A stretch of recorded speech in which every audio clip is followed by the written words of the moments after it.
next race up the Albert Bar, we have some very live form for today. Sean won on Monty's Star this afternoon at Clonmel. Sean, he's in probably at about a 12-1 shot for now. Embassy Gardens in their 6-1 favourite for Willie. A horse for Emmett Mullins, Cormac Cross. Emmett doesn't mess around when he sends her horses Dingle. But Sean, a line on Monty Star after today, please. Yeah, look at Monty Star. Look at, he's gone and won today. He's probably the plan for this to go to the Albert Bartlet. He's a very Henry said as much on he's a very big raw horse. He didn't jump very sharp today on better ground. I don't think he was sharp. Yeah, you couldn't go much on that ground today. If we were going to half like quicker than the straight, like Rachel was away, like Hidden Valley Lake, they thought an awful lot of it. So we didn't go quick enough, I think, to suit myself, and I probably did it just in case I went straight in the heavier ground. If I had a choice between the two of them and going here, I'd probably would have been engaged. Very good. Sharp? Yeah, he's no chance. He'll have half out of it. No, in fairness, we did. No, it's wide open again, so it's like Evelyn's Garn, he's done everything. His last run was very good, and Willie's a great man to have ready for this meeting. He keeps dancing in the back of his head from one end of the year to the other around here, and he deserves to be 92 favourite, I think. A horse there, if anyone had a line on Paul Nolan's horse, Sandor again, won at Punchestown in November. Now he's only third since behind Good Land. Paddy, anything in there for you? You know, I thought I was going to have a bingo on this race. I backed the horse. I took the horse out of the meeting when I was over there earlier in the year called We've All Been Caught. I backed him before he ran. I made him a max bet when he won, but I backed him for this race at 50-1. And he went into 7-1, and I thought, Lord, I'm on a belter. To bring him to Leopardstown, he bombs out, and now he's back out to 30s, and I have well and truly been caught. Wouldn't be like you, I'd say, Paddy, wouldn't be like you. If he bounces back, it could be alright, but apart from him, obviously the You want to go tonight, then? I'm off tonight, anyway. The big one for the week, the 3:30 on Friday, is the Gold Cup. I'm not sure who's sponsoring it these days. Boodles.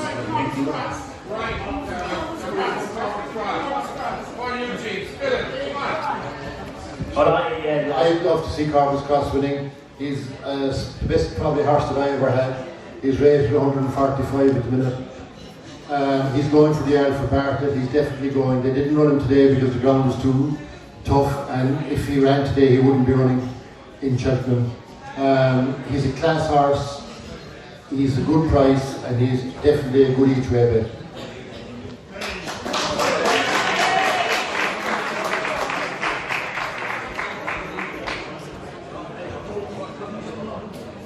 Luke's been the horse assistant here now. Luke's been the horse assistant. We're going to have a little raffle.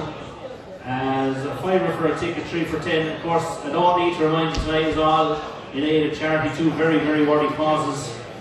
We've got tickets to a pro-am match. I'm not sure what the match is. There's a couple of tickets for Racing Festival at Mallow. We've 2 tickets for Leopardstown, 2 tickets for Irish Derby, 2 tickets to the Clarny Racing Festival.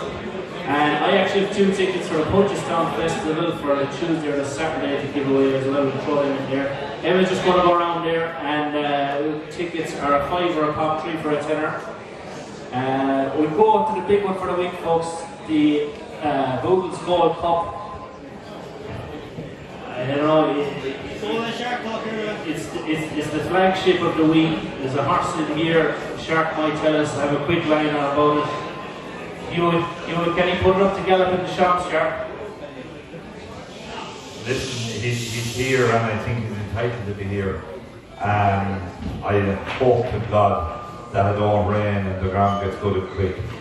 It should make an awful difference for my horse.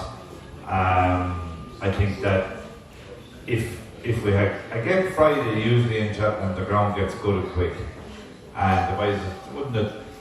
Sure, it's probably like the roll over in America, is it? It wasn't, no, there was a nice couple around in America. So there were rain that morning, rain the night before, rain that morning. You were there, you were on the... You're a winner, aren't you, Sean? I was looking up for a winner for someone that gave me radio there.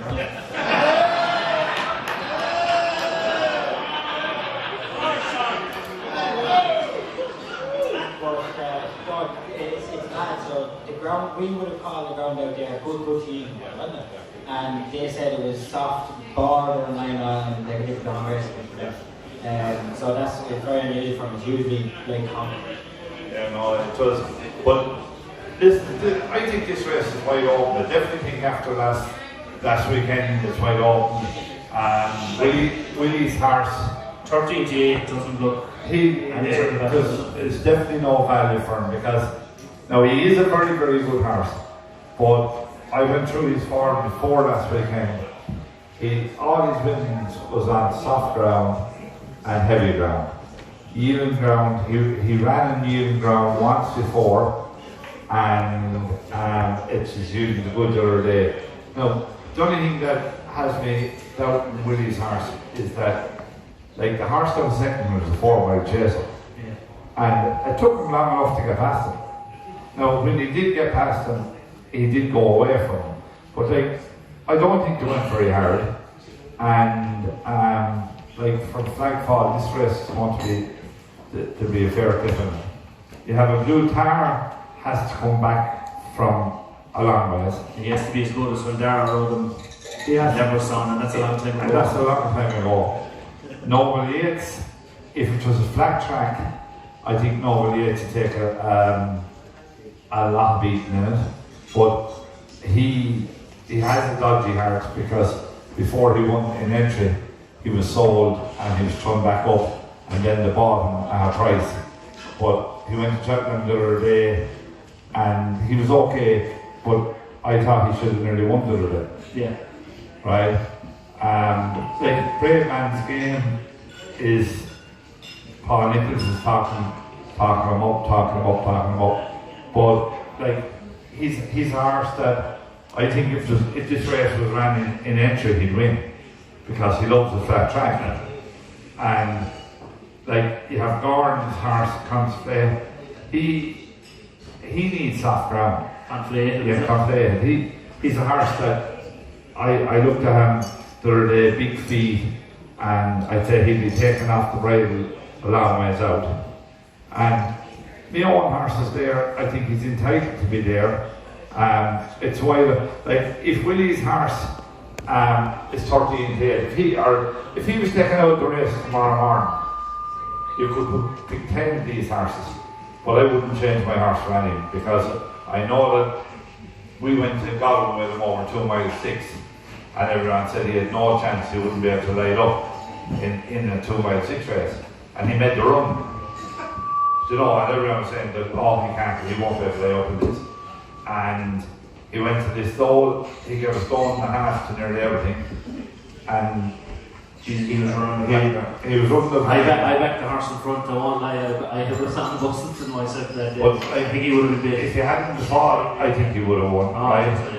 And he was rated 165 going into the stall, and if he won that race, he'd be 170, probably would have got £7, 172.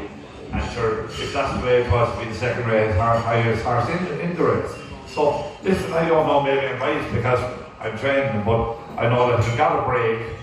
When we went to America, we left him behind for 3 weeks, and he came back at say 40 kilos or maybe 50 kilos heavier. Then he went and he won out.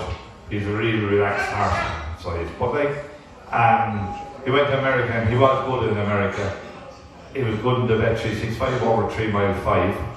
And like, Sandown takes a lot of jumping. These boys know more about that than me, but like, it takes a lot of jumping. I think there's 7 rail fences up the back, and he wins them all one after another. Listen, he's great value. I wish you could on the 40s, 33s, and I think it's a great price. And I have no doubt in the world, but he's a lot better than he was when he came home out of America, or when he was in Galway or the store last year. So after that, I can't say. Well, you can't get more of a confident vote from Sheriff there.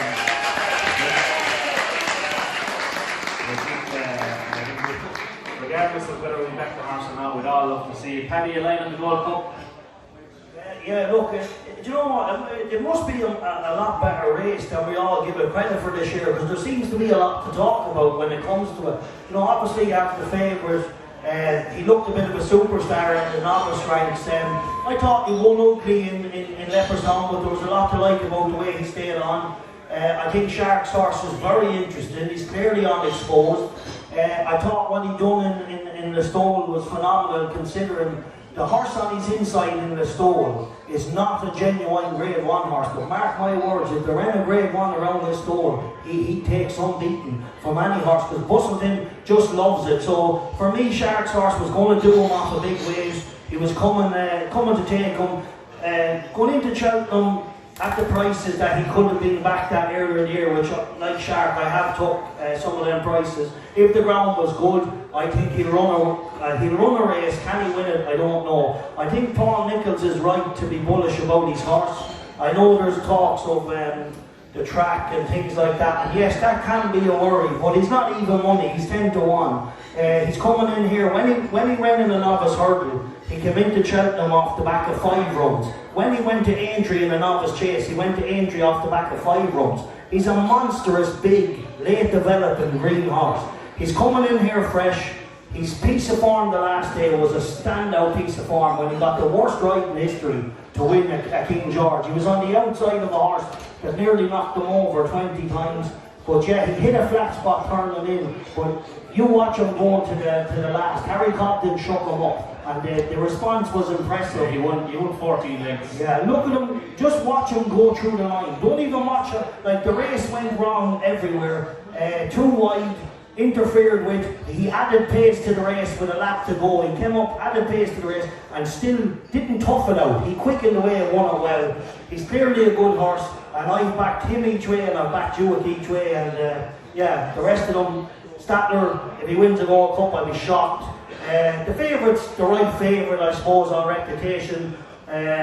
What else is in there, I suppose? Manila Indo is in there. Yeah, but he's no chance this year. I know if he bounced back to his best, he'd have, but not this year, surely. Some more form stands up in the Gold Cup.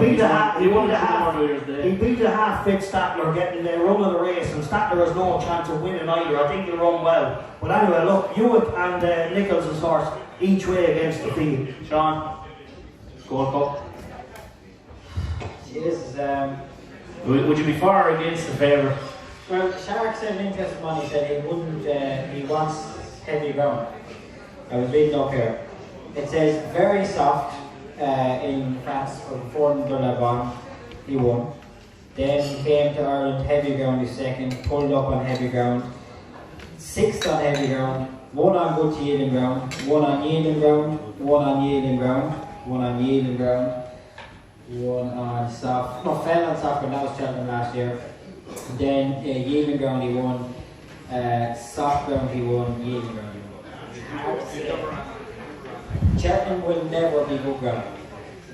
It has to be water to safe ground, so you call it festival ground.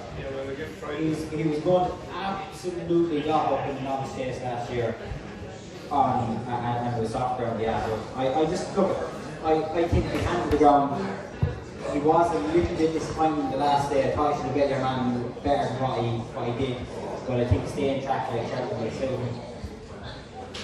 Make the Gold Cup. One. It's back on the ground. Shark.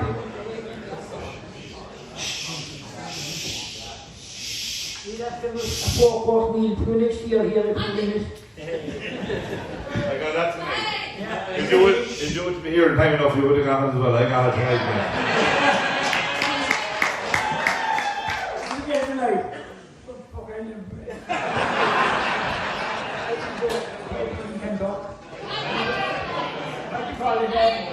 Look, in fairness now to his horse, he had the race book in the stall, and he would be 172 up to the rating. That would be up there.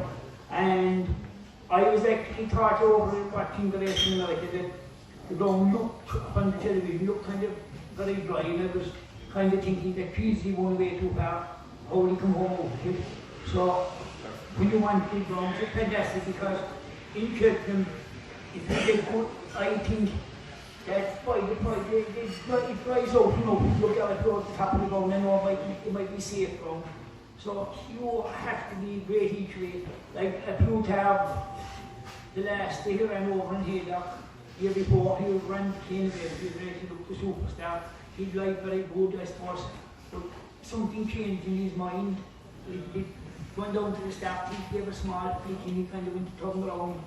And it's hard to come back at that level, maybe they can.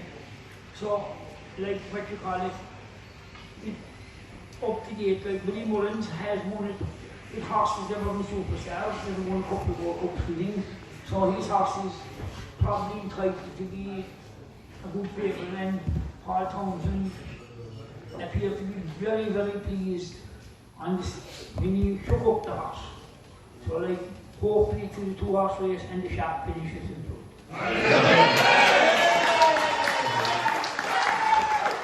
Sarah, once you get the line and you want to go up. Yeah. I think the lads are being harsh enough on Gallopin de Champs, like to win an Irish Gold Cup by 8 lengths. Plutarch was beating it, Linda was beaten, and they all went on to win Gold Cups. He's 13 to 8 though. Yeah, he probably is too short, but I think he definitely deserves to be favourite. Like when you go to win a Grade 1 by 8 lengths, like there's something going on, and you know they've definitely changed everything the way they're riding and everything this year. I think he is too short to 13 to 8. I think if Plutarch comes back to his best, like win a Gold Cup by 15 lengths, I haven't seen any horses do it. I like Noble Yates here to run a big race. I think they left the cheap pieces off him in January, or in the last Cheltenham meeting in January. He finished 3rd behind Lucinda Russell's horse. I think with the cheap pieces back on him and a strongly run race, I think he'll be staying on at the end. But I think if Plutarch comes back to anywhere near his best, I think he'll be a piece. Good.